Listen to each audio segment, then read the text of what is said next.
AVG Sports Media, that crosses over into AVG Podcast, that crosses over to AVG Next Gen. I am blessed to have the young lady that made me an uncle. So this is another episode that's near and dear to my heart. Welcome to the show, Amari. How you doing today? I'm doing good. Good, good. Now look, graduation coming soon. I'll be home. Yes. I'll be coming home to see you take your final step. What has this journey been Yes. like for you? It's been really bittersweet. I've done a lot of things throughout my senior year. I've accomplished and really expanded myself a lot throughout my senior year. I know my grandparents would be proud of me. I really stepped out of my comfort zone with doing a lot Man, of things that I wouldn't have normally done. So it's been a very memorable year, and I really made a lot of progress within myself and just really opened up more with what I know I can accomplish and with things I wouldn't normally do. And I just did it, and it's been very bittersweet. That's how I can put it.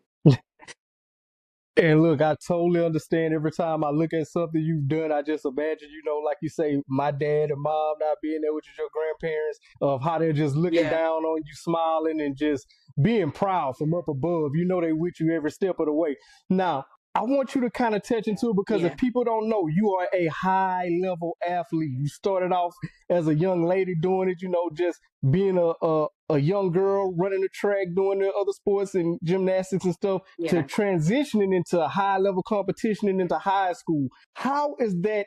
How did you find that student athlete balance? Because people don't know you sacrifice a lot. You miss a lot of parties. You get because you're working out, you're training, you're doing competition. Yeah. So you miss a lot of your childhood pouring into something else that you love. But how did you find that balance between student life and sports life? Yeah, so really that finding a balance between the student life and the sports life, it started real young for me because I was always in something, whether it was gymnastics, t-ball, basketball. I was always in something to where I was always busy being an athlete. So it started off young. So I would say like more towards my junior and senior year, that's when it started like to kick a little bit because junior and senior year, that's like one of your make it or break it years. Like you have to really start locking in on everything you're doing. And I just really stayed grounded within myself. I prayed a lot when I felt like I wasn't able to push through on certain things, especially with schoolwork, because that is a lot too. I just really Mm-hmm. stayed grounded within myself, talked to my Yeah. parents, prayed, and I just felt really comfortable doing that. So that allowed me like to get through that student that or to find the balance between the student life and the athlete life. Gotcha. Now look, now let me ask you this because like you say, you found that perfect balance. You excelled at a high level on the track field. But let's talk about some of the accolades you picked up along the way over your junior, senior year outside of track. We're gonna work our way up the track, but kind of go into that and it's not bragging or boasting if it's facts. So let people know Yeah. everything that you accomplished leading up to your graduation. So I really started getting I I have never been the student council type, the being involved around the school type. Like I've never just been that person. So once I seen a little opening to where I could be like, oh, I think I can do this. It started with homecoming queen. I that Yeah, threw everybody for a loop. I didn't even know I was gonna run for it. My mom didn't know. So I wanted yeah, to do it. Like all I had going in, I was like, I just want to do it. And at the time, me and my mom and I, we were helping with my papa and all, and I just really wanted to do something to like just see her happy. Like I did it for me, but I wanted to do it for her as well.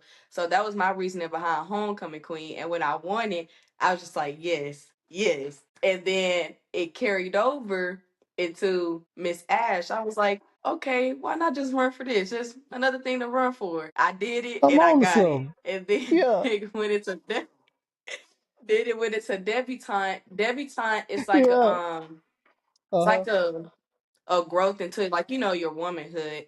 And I won Miss Congeniality yeah, for that one, and that one is voted up on your peers and the staff and everybody man. within the organization. And that one was it was a heartfelt one for me because I see my character traits within myself, but it's another thing when other people see it within me as well. And I also just recently won prom Man, queen, and that one wasn't even like a campaign thing. It was just a word of mouth. voting around the Yeah, dance. yeah, And I had yeah. also, well, leading into my senior year, I was a Trojan mentor, so I started getting into a lot of things my senior year. Yeah. That's okay. Now look, that list right there alone, if somebody just did that, you'd be standing on top of the podium clapping and just being revered. Now outside of that, we're gonna transition into Yes. track. Let the people know what you a part of the relay team and some of the records and just some of the stuff the ladies track team was able to accomplish this year. Yeah, so the first meet we had, we seen a potential right away. Like we've always had potential within our track team, but we had seen the potential when we ran a 139 in the 4x2. That time that's a good time to start off with, like for an opener. So we seen that, we were like, okay, coach, we need to, like, build off of Yeah, this. We got more. See, we were already serious, but we got more serious about where we were at. So it started to, progress. And when we hit 136, we hit the number 7 time, like out of all the high schools with all the high schools running. Like, have you ever heard of Bullis, like Bullis High School track and field?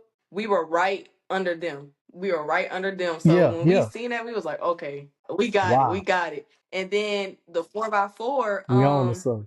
Yeah. I just got thrown into that, really. I was never a 400 person, but I got thrown into doing it because my coach, he was just like, I know you can do it, Mark. Just go ahead and do it. That was I've shot. been running first leg and I've been splitting 56. Yeah. Yes, I've been splitting 56 consistently. And also, Wow. we broke the school That's record with that one crazy. too. Yeah. School record was a 357. Yeah, the school record was a 357, and at state we ran a 352. We broke it by a lot. We had broke it twice. We had broke it by running a 356. Then we broke it by running a 352. And for the 4x2, we broke that one. That one was a 138, and we're at a one. Our PR is a 136. Yeah. So it's been really good this season. Look, like your cousin say, well, don't see y'all video. He say, oh, Martin, them sliding. I say, yeah, they really about that. Them girls be stepping out there. But look, Yeah. so now that that's all come to fruition and you putting a ribbon on this, like I said, I'll be home to see you walk across that stage and complete this last chapter. And now you're formally committed to Northwestern. Formally committed now. Are you ready for this Yes, next chapter? definitely That's ready. what's up. What are you expecting? What are you expecting going walking into college life?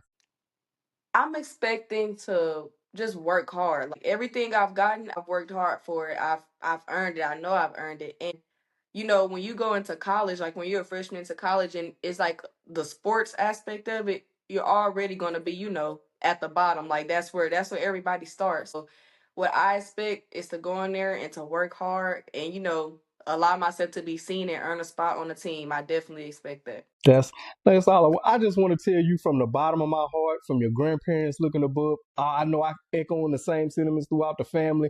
You are representing the Dupar name well. Every time I see you, your mom posts something. It's top three, top whatever it is. You on the podium. You're gonna get a medal. So you like that Denzel meme. I'm leaving with something. So I just want to tell you, I thank you for taking time out this Saturday. I know you have a busy schedule. You're getting ready to, put a ribbon on the year, get everything else done. You have some more interviews following this. Yes. But if people want to keep up with you and follow your track journey, just let them know how they can just keep an eye on you and just admire some of these running videos that you be putting out. Yeah, y'all can definitely follow my main page, Amari.Cheyenne. It's on Instagram, and Facebook is just Amari Dupar. And that's where I post, my accomplishments, my track accomplishments. And on my Instagram, I have like a separate highlight, and you'll see all the accomplishments within myself and within my team out of the whole track season. And y'all can see me there. Man, keep being an inspiration to these young ladies. You got your sister looking up to you, so you setting the bar high. You set the bar high, so that gives them something to Yeah. shoot for. So I appreciate you having you on. Your uncle is proud of you. I love you, and y'all know how we always wrap up, man. Always visualize your goals, and my niece epitomizes this. Accomplish those visualized goals. AVG Podcast, AVG Sports Media. We out. Thank you, Mark. Bye.